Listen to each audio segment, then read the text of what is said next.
Good morning, students.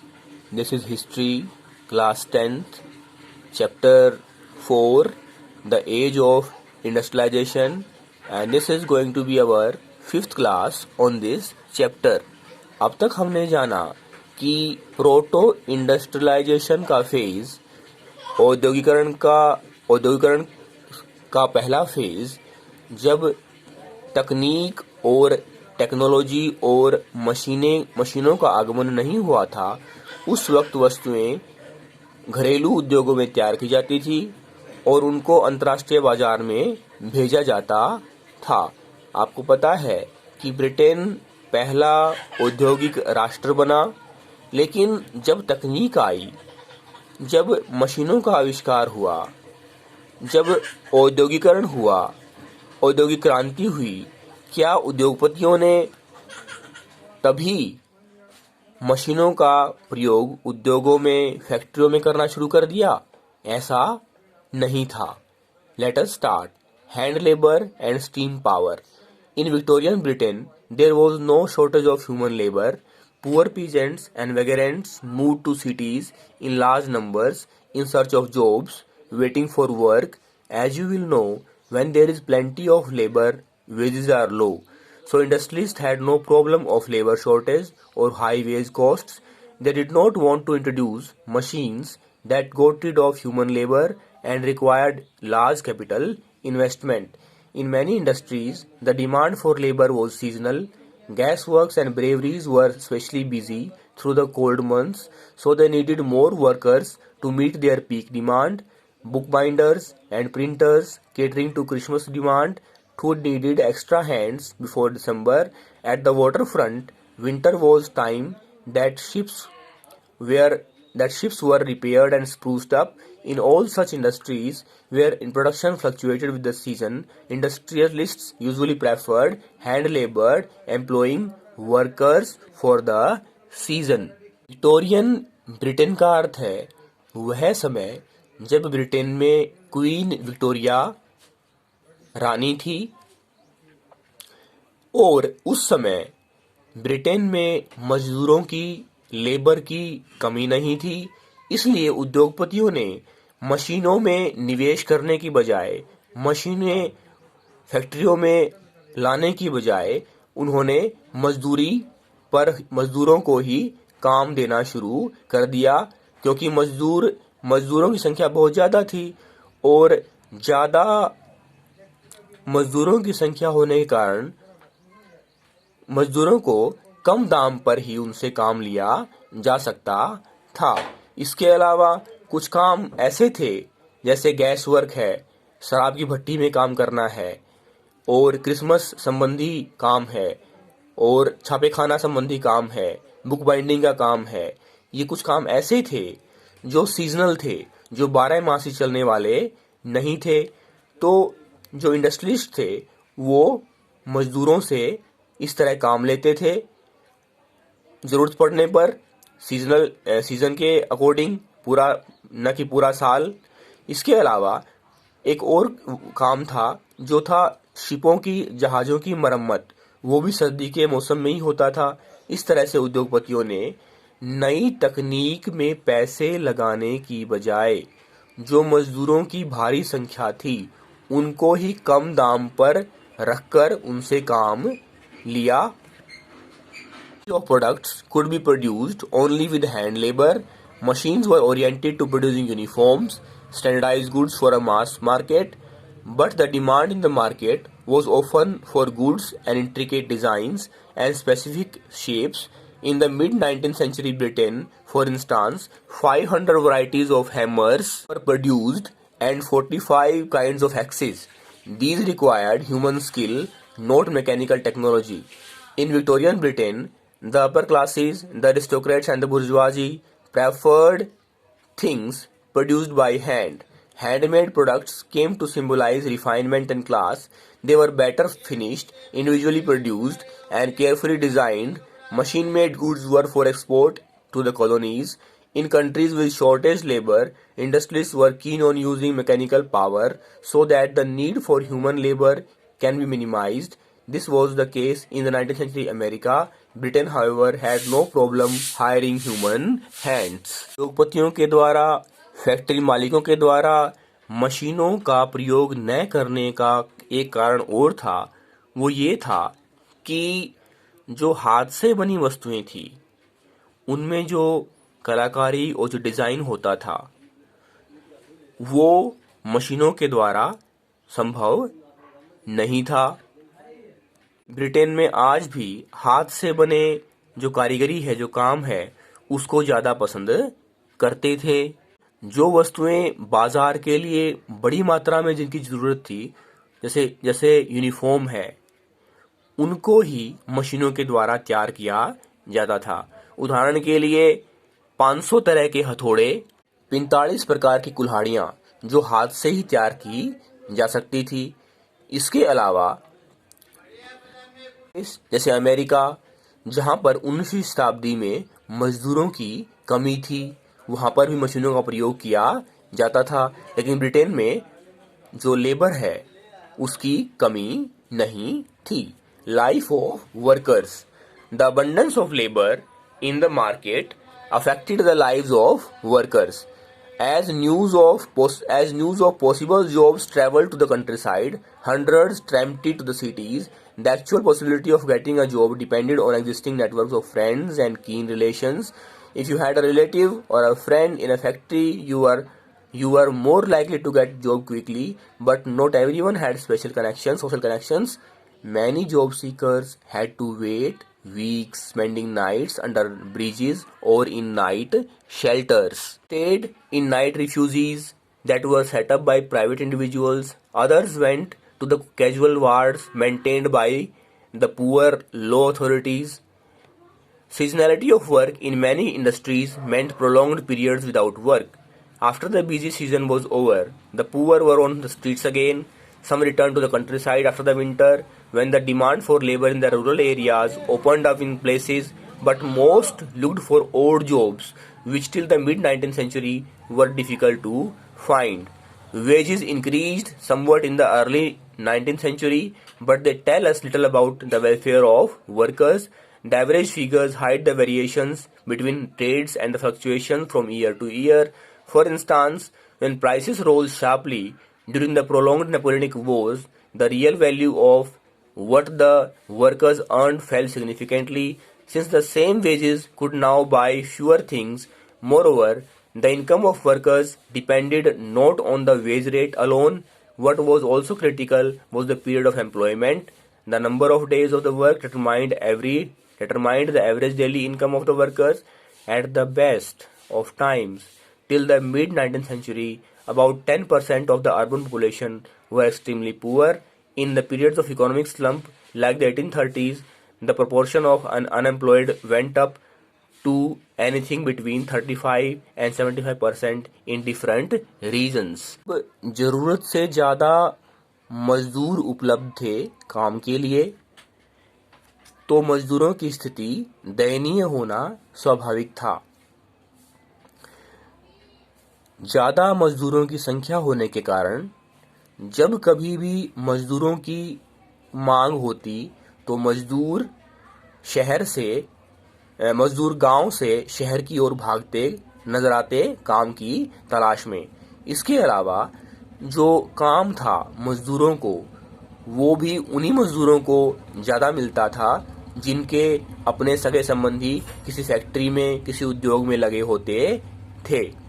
इसके अलावा गांव से शहर आए जो मजदूर थे काम की तलाश में, उनको रातों को ब्रिजेस के नीचे या शरणार्थी जगहों पर अपना समय बिताना पड़ता तब तक कि उनको काम मिले। इसके अलावा जैसा कि आपको पहले बताया जा चुका है कि जो काम था, जो वर्क था, जो लेबर था, वो सीजनल था, वो ऋतु संबंधी था, वो 12 महीने नहीं था। तो जैसे ही मजदूरों का सीजनल काम, शराब की भट्टियों में काम करना या बुक बाइंडिंग का काम करना या क्रिसमस से संबंधित कोई काम करना, क्रिसमस की तैयारियों से संबंधित कोई काम करना, जैसे ही वो पूरा होता तो मजदूर शहर से गांव की ओर दौड़ते थे काम की तलाश में कि उनको वहाँ काम मिल जाए।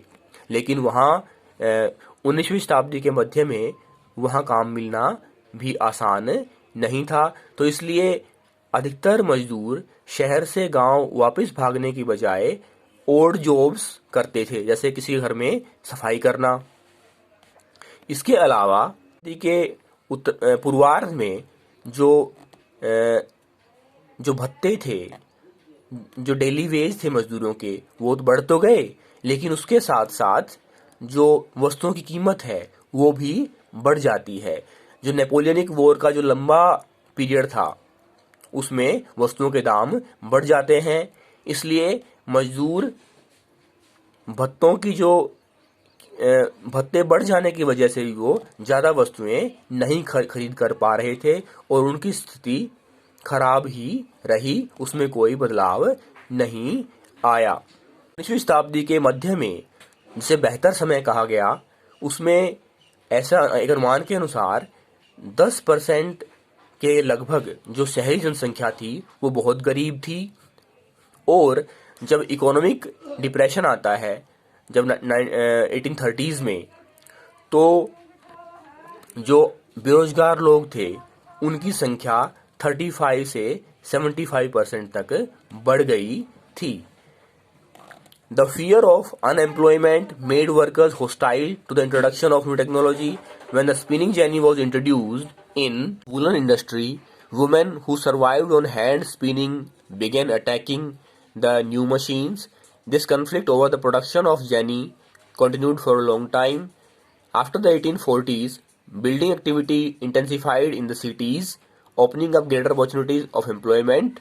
Roads were widened, new railway stations came up, railway lines were extended, tunnels dug, drainage and sewers laid, rivers embanked. The number of workers employed in the transport industry doubled in the 1840s and doubled again in the subsequent 30 years. लोग बेरोजगारी से इतने परेशान थे कि आओ इसको हम एक उदाहरण की सहायता से समझें।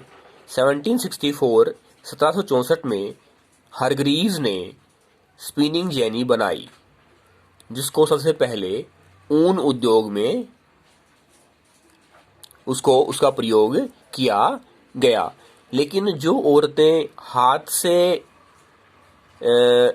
धागा बनाते थे, जब उन्होंने देखा कि स्पिनिंग जेनी की वजह से उनका जो काम है उनसे छिन जाएगा, क्योंकि स्पिनिंग जेनी से बहुत तेज गति से धागा बन सकता था, तो औरतों ने स्पिनिंग जेनी के प्रयोग का विरोध किया, मशीनों पर हमला कर दिया।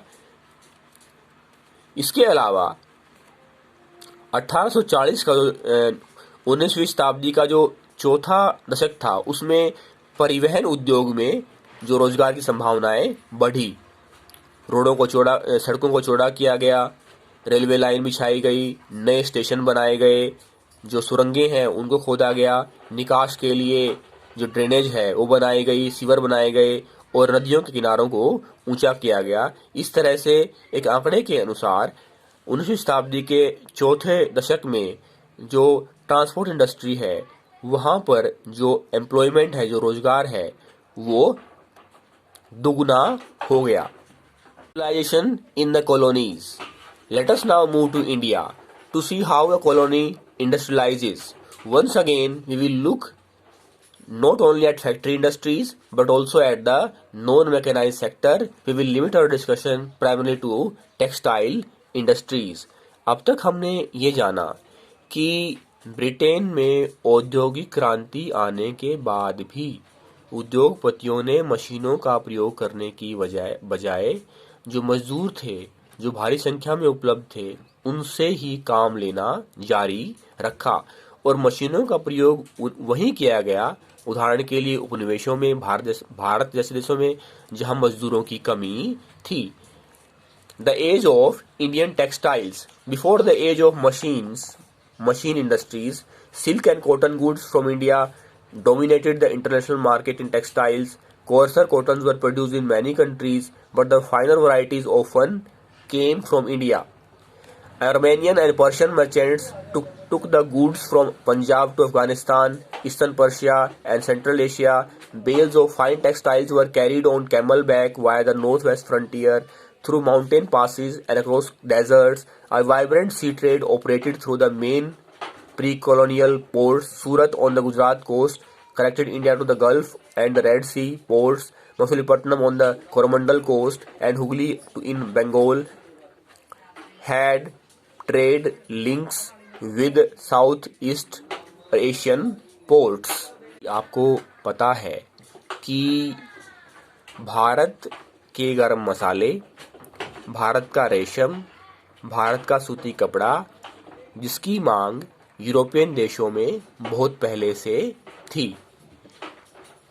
अब क्योंकि जो भारत का जो कपड़ा था वो बहुत ही अच्छी क्वालिटी का होता था, बहुत ही बारीक रेशे का होता था, और आर्मेनिया और पर्शिया के जो व्यापारी थे वो भारत में पंजाब से वस्तुएं अफगानिस्तान, पूर्वी पर्शिया और मध्य एशिया में ले जाते थे। वो ये सूती कपड़ा, ये वस्तुएं रेगिस्तान से होते हुए, उत्तरी पश्चिमी मार्ग से होते हुए ऊंटों पर या दर्रों के माध्यम से लेके जाते थे। इस तरह से गुजरात में सूरत जो एक बंदरगाह थी वो बहुत ही व्यस्त बंदरगाह थी। इसके अलावा मसूलीपट्टनम और हुगली बंदरगाह भी बहुत प्रसिद्ध थी, जिसके जरिए Bharat south east Asian countries से जुड़ा हुआ था। A variety of Indian merchants and bankers were involved in this network of export trade, financing production, carrying goods of supplying exporters, supplying merchants, linked the port towns to the inland regions. They gave advances to weavers, procured the woven cloth from weaving villages, and carried the supply to the ports. At the port, the big shippers and export merchants had brokers who negotiated the price and bought goods from the supply merchants operating inland. अब जिस वक्त भारत की मसूलीपट्टनम और सूरत बंदरगाह व्यस्त बंदरगाहों में से थी और भारत का व्यापार दुनिया के देशों के साथ होता था, समुद्री व्यापार होता था, उस समय जो भारत के व्यापारी थे वो बुनकरों से कपड़ा लेते, उसको बंदरगाहों तक पहुंचाते और बंदरगाहों पर जो दलाल थे उनको कपड़ा बेचते थे। इस तरह से जो भारत के व्यापारी थे वो भारतीय बुनकरों को फाइनेंस भी करते थे, कपड़ा बनाने के लिए, धागा बनाने के लिए वो उनको पैसे भी देते थे। By the 1750s this network controlled by Indian merchants was breaking down. लेकिन 18वीं शताब्दी के मध्य तक जो ये नेटवर्क था भारतीय व्यापारियों का और भारतीय जो बुनकर थे उनका, ये टूटने लगा। The European companies gradually gained power, first securing a variety of concessions from local courts, then the monopoly rights to trade. This resulted in a decline of old ports of Surat and Hooghly, through which local merchants had operated. Exports from these ports fell dramatically. The credit that had financed the earlier trade began drying up, and the local bankers slowly went bankrupt. In the last years of the 17th century, the gross value trade that passed through Surat had been rupees 16 million. By the 1740s, it had slumped to rupees 3 million. भारतीय स्थानीय व्यापारी सूरत और मसूलीपट्टनम बंदरगाहों के जरिए अपना व्यापार कर रहे थे। जब यूरोपीय कंपनियां भारत में आई, फ्रेंच, डच, इंग्लिश, पोर्टुगीज आए, उन्होंने भारत के व्यापार पर अपना एकाधिकार स्थापित कर लिया। जो स्थानीय राजा थे उनसे जो कंसेशन लिए व्यापार के लिए, और इस तरह से जो सूरत और जो हुगली बंदरगाह हैं उनके द्वारा व्यापार न होते हुए अब नई बंदरगाहों से व्यापार होना शुरू हो गया और सूरत और हुगली बंदरगाह ठप हो जाती हैं। तो एक अनुमान के अनुसार सूरत की बंदरगाह से 16 मिलियन का जो वैल्यू का जो व्यापार होता था 17वीं शताब्दी में, लेकिन 18वीं शताब्दी के चौथे दशक में ये व्यापार केवल 3 मिलियन तक रह गया था। While Surat and Hooghly decayed, Bombay and Calcutta grew. This shift from the old ports to the new ones was an indicator of the growth of colonial power. Trade through the new ports came to be controlled by European companies and was carried on European ships. While many of the old trading houses collapsed, those that wanted to survive had to now operate within networks swept by European trading companies. How did these changes affect the life of weavers and other artisans? इस तरह से हम देखते हैं, जिस एक तरफ तो सूरत और हुगली बंदरगाहें ठप हुई, दूसरी तरफ यूरोपीय व्यापारियों की सहायता से बॉम्बे और कलकत्ता जो बंदरगाह थी उनका उदय हुआ, उनका विकास हुआ, और जो व्यापारी भारतीय व्यापारी जो व्यापार करना चाहते थे, अब उनको बॉम्बे और कलकत्ता बंदरगाहों से व्यापार करना पड़ेगा, और वो भी यूरोपीय जो कंपनी थी, उदाहरण के लिए ईस्ट इंडिया कंपनी, उसके अधीन रहकर व्यापार करना पड़ेगा। अगली क्लास में हम जानेंगे किस तरह से ये बदलाव जो आते हैं यूरोपियन कंपनीज के भारत में आने से, जो बुनकर लोग थे और जो और कारीगर थे उनके जीवन पर क्या प्रभाव पड़ा। थैंक्स।